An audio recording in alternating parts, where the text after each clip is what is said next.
So here are our second set of notes on evolution. We're still in Big Idea 1, and this is evidence for evolution.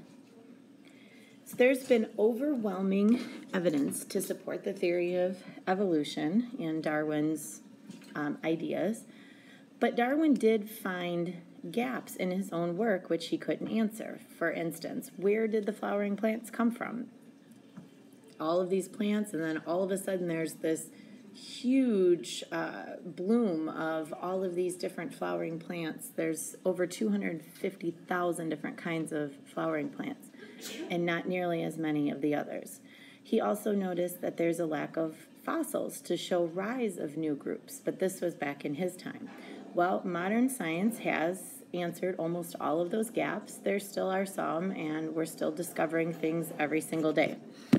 So there are basically 4 types of evidence that we will consider: direct observations, homology, the fossil record, and biogeography. So here we go. Direct observations. So thousands of examples of evolutionary change have been documented through direct observation. Natural selection, artificial selection. So artificial, we know. We take any kind of dog and we mix it with another one and we're making new breeds of dogs, okay? But I want to give you a couple examples of natural selection in response to change. Okay, so the first one is the soapberry bug, the balloon vine, and the golden rain fruit. And then the second one we'll talk about is drug-resistant bacteria. Okay, so the first one, these soapberry bugs, pull up a picture of them, they're right here.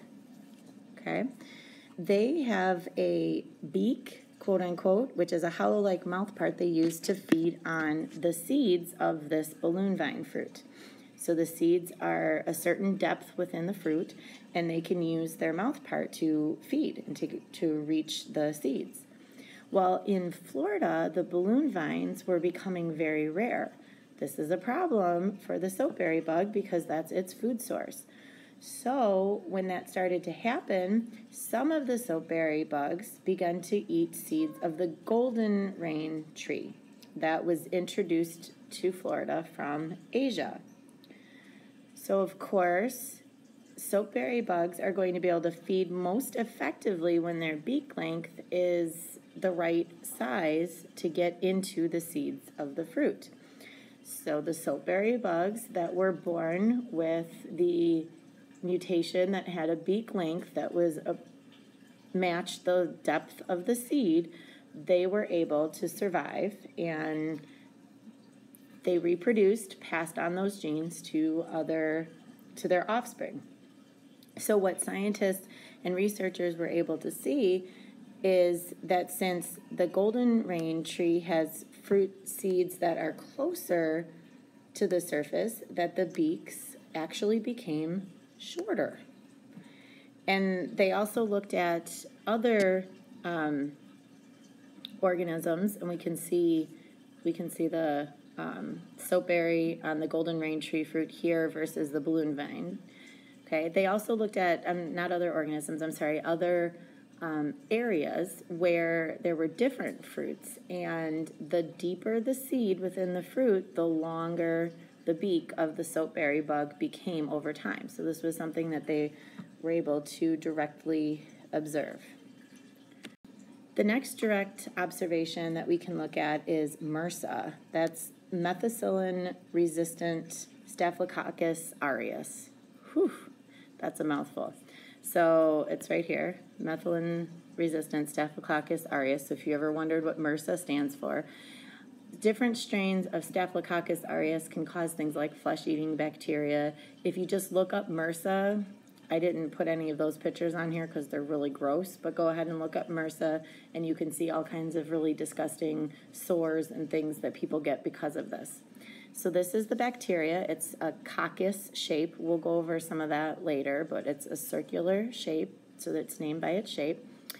And so what happened with this was in 1934, thereabout, penicillin became a widely used antibiotic. good. We finally had something to fight off bacteria and infections. And it basically broke down the cell membrane and didn't allow the cell membranes to form, which destroyed the bacteria. Only about 20% of the strains in the 1930s, late 1930s, were resistant to penicillin. So researchers developed new drugs that weren't destroyed by this enzyme that the bacteria had that basically killed the penicillin. So we were taking penicillin to help kill the bacteria, but the bacteria had a defense. They had an enzyme that destroyed the penicillins before it could kill them. Okay. So then doctors started using methicillin. And within about 2 years of using that, there were strains that could defeat the antibiotic by using a different protein to build their membranes. So it's becoming increasingly difficult to beat these resistant strains because the bacteria can actually exchange genes with each other. That's kind of crazy. And then just this picture down here just kind of shows where those areas are where we have those methicillin-resistant Staphylococcus aureus with like greater than 50%. And then obviously this area we have no data, so you can just take a look at that. Okay, so those 2 examples show us 2 key points that we need to remember about natural selection.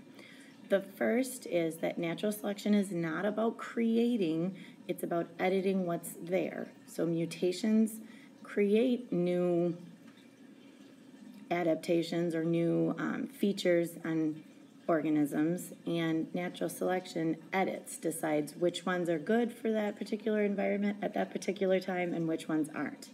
And then that was the second point, is that it depends on time and place.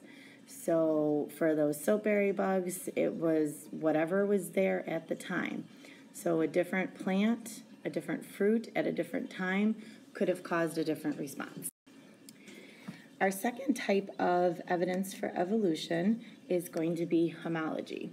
And when we study homology, we're looking at characteristics that have underlying similarities, but they have different functions, which is result from a common ancestor. So this is that descent with modification. So there are characteristics that were present in the ancestor that are altered by natural selection, by that editing process, to make a very similar or completely similar structure, but different functionality. And let's talk about a couple examples. So there's anatomical homology, which is where closely related species we think should share similar characteristics. So some organisms share features that would only make sense if we look at it in an evolutionary context, like the forelimbs of all mammals. All of the mammals have the same arrangement of bones in their forelimbs, but they're all used for different functions, lifting themselves, walking, swimming, flying. And what we see represented there is a variation on a structural theme that is present in all of them and also the common ancestor. So let's take a look at it. Okay. So here we have the humerus in all of these organisms. Oops, sorry. Okay. And then we can also see other similar bones, like the radius. And now you can see, like with a human, our radius is long and thin, as it is with a cat, but in the whale, it's short and fat and would serve a different function. So you can see how we've gone from an arm that is made for grabbing and movement, to a cat, which is made for walking, to the whale, which is made for swimming, to a bat, which again has those same structures, and it's made for flying. Okay, there's another kind of homology that we need to discuss, and that is the homology of embryonic development.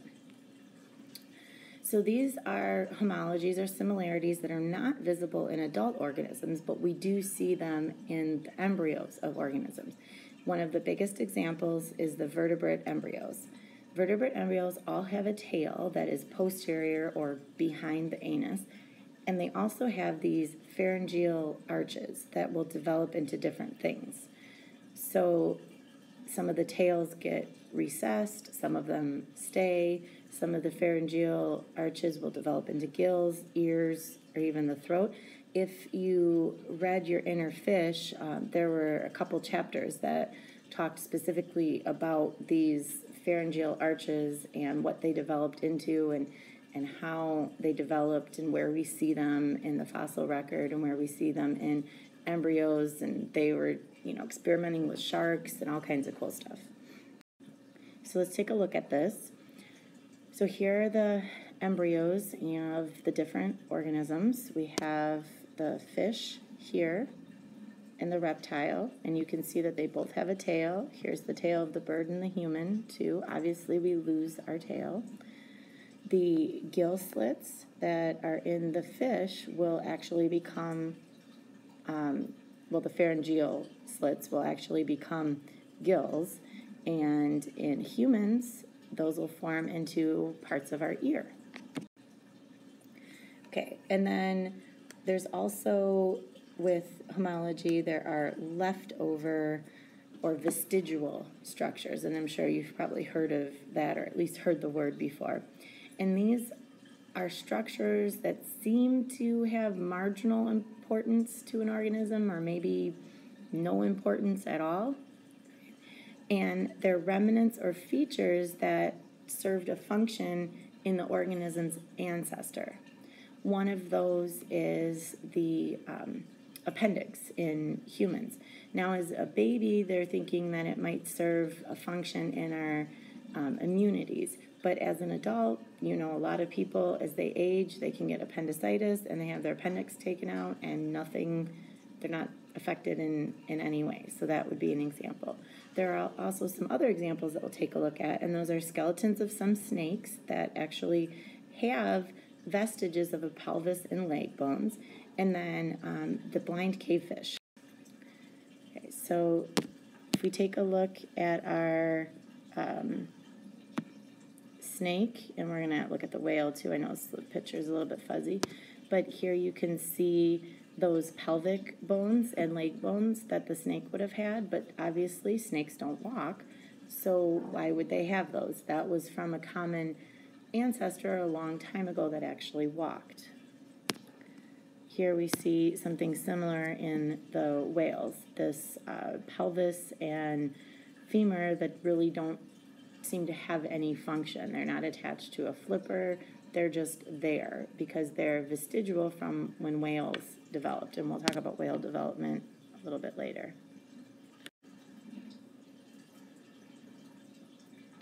Okay, so then we'll get to our other pictures here. Excuse me while I move this. Here's another example of those pelvic bones in the snake, and then of course our fish, our cavefish, blind cavefish, you can actually, if you look close enough, you can see remnants of what used to be an eye right there. Okay, so our last form of homology that we'll talk about is molecular. And we probably already know this, but just as a refresher, all life forms use the same genetic language of DNA, and they share the same genetic code, that A, T, G, and C, that make up proteins, that make up a lot of different things about an organism. Okay. So another way that we can share homology molecularly is we can look at humans and bacteria. They actually share some genes, but in humans, those genes will have different or new functions that they don't do in the bacteria. And some of them do exactly the same thing. Okay. Then we also have these things called pseudogenes, which are kind of like vestigial structures, but for genes. It's a gene, it's there, but it has absolutely no function, and it's just there. So some people call this like junk DNA. So here's an example of actually something that we'll be looking at in class and comparing. And on this side here, we have all of the different species, okay, and different genes on this side. And you can just kind of see the similarities between these organisms. So C. elegans is a type of roundworm, and here's us at the top, and here's that roundworm. We actually have some similar genes, kind of creepy in a way.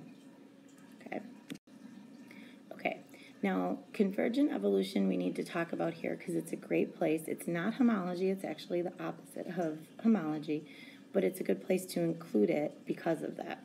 Now, convergent evolution is when we have an evolution that's totally independent, so different lineages of organisms will develop similar features, like wings. Similar feature, but not the same structure, okay? So distantly related organisms can resemble each other, we know that. And we're going to call this resemblance analogous features. So they share a similar function, but not in ancestry or very, very, very, very, very far back ancestry, okay? A great example of this are the marsupial mammals, or the ones that have the pouches. Most of them live in Australia. And the eutherians, which are the animals that keep their babies inside their uterus until they're born. So sugar gliders and flying squirrels. Here are some examples. Isn't that adorable? Oh my gosh. Okay, so that's a sugar glider. A lot of people are starting to have those as pets. This here is a flying squirrel.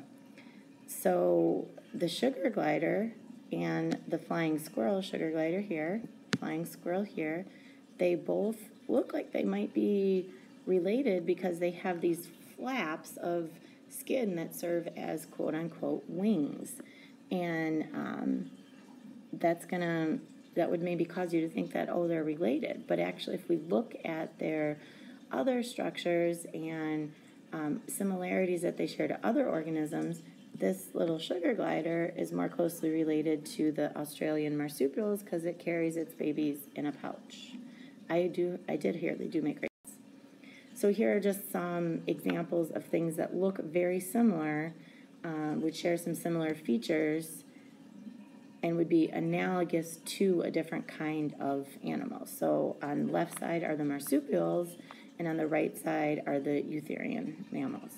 So one of my favorites over here, the wombat and the woodchuck have very similar features. The wombat is a marsupial, the woodchuck is not. Okay, now for our next evidence of evolution, the fossil record. The fossil record can document patterns of evolution by showing us past organisms and how they differ from present-day organisms, and also the fact that we see organisms in the fossil record that aren't here anymore, so we know that they're extinct. So it can show changes that have occurred in our Earth's history, but also in lineages in history. One of those is the stickleback fish and its pelvic bones. So we can kind of zoom in on this and take a look at the different structures of the pelvic bone. So reduced even more, and really reduced. Okay. The fossil record can also shed light on origins of seemingly new groups of organisms. They're not new to us, but in Earth's history they would be new. The cetaceans, or whales, dolphins, or porpoises. We can actually have DNA evidence that these are closely related to deer, pigs, and cows, but we also now have fossil evidence that helps support that. So these cetaceans and their relatives, living relatives now, deers, pigs, cows, hippos, are all more different from each other than their earlier ancestors were. So the earlier ancestors were more closely related than like a dolphin is to a hippo. But they still share this common ancestry. And we can look in the fossil record to see that. So this is an example of descent with modification that can produce large differences among groups of organisms, and we'll take a look at that. So here are the ankle bones of some of the most mammals over here. And then we have the pig, the camel, and the deer. So you can see similarities, yet differences, and how that may have developed.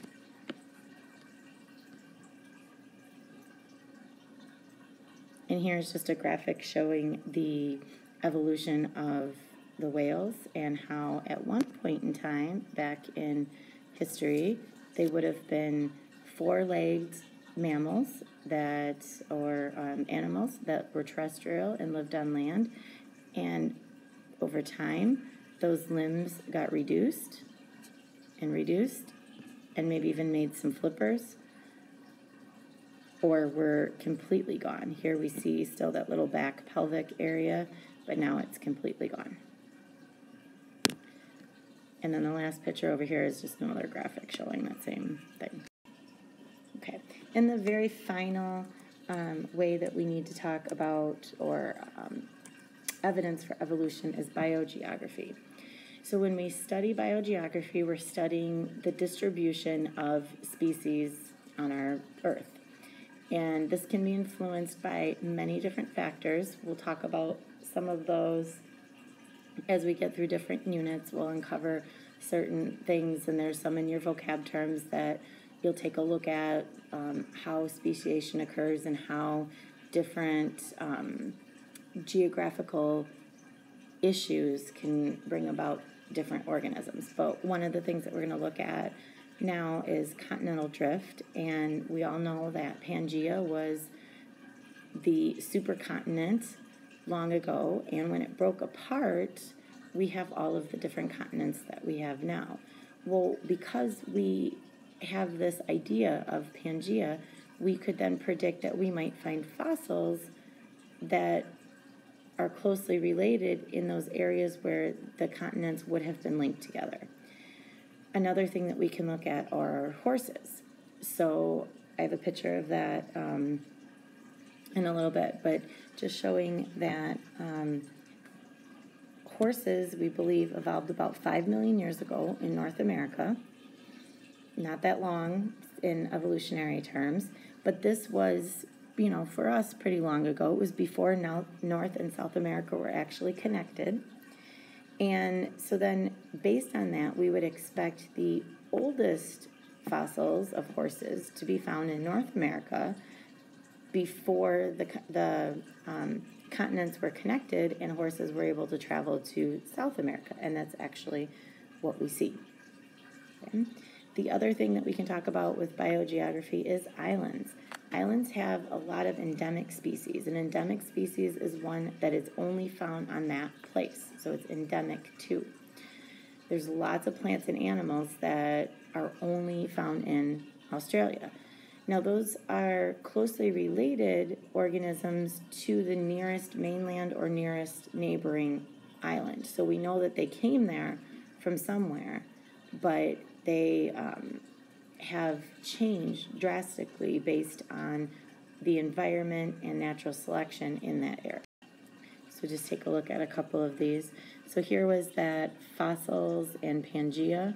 We can find fossils of, I think this is an ambulocetus in one region of South America that exactly matches up with the area it would have been connected to in Pangaea in the other. So we find fossils in both of those areas.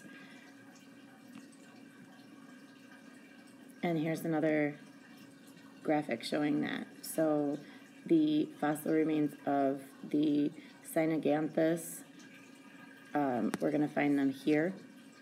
Okay, so when Pangaea was together, we find them in those areas, and we can actually make predictions based on that. We'll find the Lystrosaurus in Africa, India, and we're actually finding some in Antarctica because of, again, the way those continents work. And here's an example of that endemic species and how things come to be on islands or just biogeographically isolated and how they will form different species.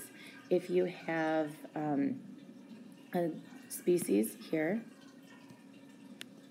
in A, I tilted that, sorry. And then for some reason, so A is all over, and then we get a break apart of that island from the mainland. So we've got A here, but then here what's going on, we can have some A's, and A is going to evolve into B. And then we might have another breakage apart here where we have B's. Well, then B on this island is going to evolve into C, but now we still have A over here. And so on and so forth. And that was the bell. So I know you heard it. We'll hopefully finish this up later, and you can just take a look at that graphic. The very last thing is that Darwin's ideas are not just theory, quote unquote. Science theory is different than the colloquial use of it. So it's not just a simple hypothesis. Science theory is backed by many observations and explains many phenomena. But we now know that natural selection is not the only process working in evolution, and we'll discover and uncover some more of those processes. And I want to leave you with this. There is grandeur in this view of life. Endless forms, most beautiful and most wonderful, have been and are being evolved. This is the final sentence in Darwin's On the Origin of Species by Natural Selection. So I will talk to you later. Bye.